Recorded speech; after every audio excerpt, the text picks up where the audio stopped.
Noah was born as the 13th son in the royal family, as one of the 13 imperial princes born from the loins of the king. He opens up his eyes to find a kindly woman looking down at him and wonders whether this person is his mother or just some maid. But before he could figure that out, the face of an old bearded man which turns out to be his father, and the king comes near him to inspect him from top to bottom. The king mentions that Noah seems to have taken after his mother, and his mother immediately shies away, claiming that his eyes and eyebrows look just like that of the king. Noah notices that he can see his own stats, but nothing seems to make sense for him just yet. Suddenly, one of the court mages walks up and holds him delicately in his arms before announcing to the king that Noah has the magical affinity of water. The king laughs at that merrily, claiming that when Noah comes of age, he will be given the lands of southern kingdoms where most of the water mage clans live, so that he can rule over them justly. With that, the king asks the court mage to have a look at Noah's stats. But the moment his stats are revealed, the entire court goes silent, while even the king has trouble believing his own eyes. One of the people in the court scream that it's a miracle, while the others join the chant, which confuses Noah, who then checks his own stats, only to realize that he has the stats of an SS-ranked water mage,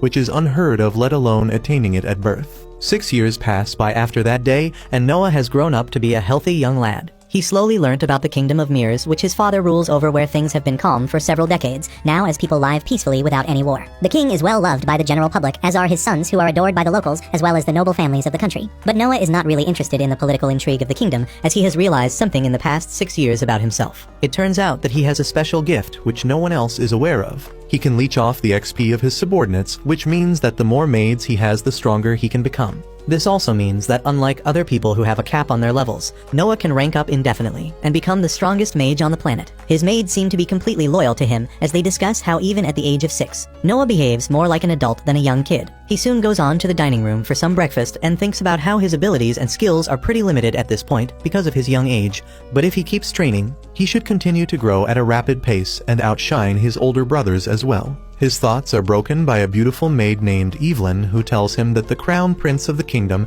and the 4th prince have both come to visit him. Noah decides to quickly wrap up his breakfast, as even though they are his brothers, he shouldn't make the crown prince to the entire kingdom wait. He soon enters the guest room and goes to one knee as he welcomes his older brothers, the crown prince Albert and the 4th prince Henry. Albert looks at Noah with cold eyes, asking where he was, while Henry greets him more warmly, claiming that Noah seems to be growing into a courteous young man. Albert claims that Noah will make a fine chancellor one day and tells him that he has a present for Noah. He claps his hands, and immediately a terrified servant enters the room carrying a small coffin into the room as it emanates a deadly aura. Noah is confused about such a weird present, but Albert orders the servant to open the coffin, which he reluctantly is forced to do. The moment he opens the coffin, an aura of dead and dying men erupts into the room, which Noah can clearly feel as he stares at the sword inside the coffin, wondering what the hell did he just feel. Before he had a chance to regain his composure,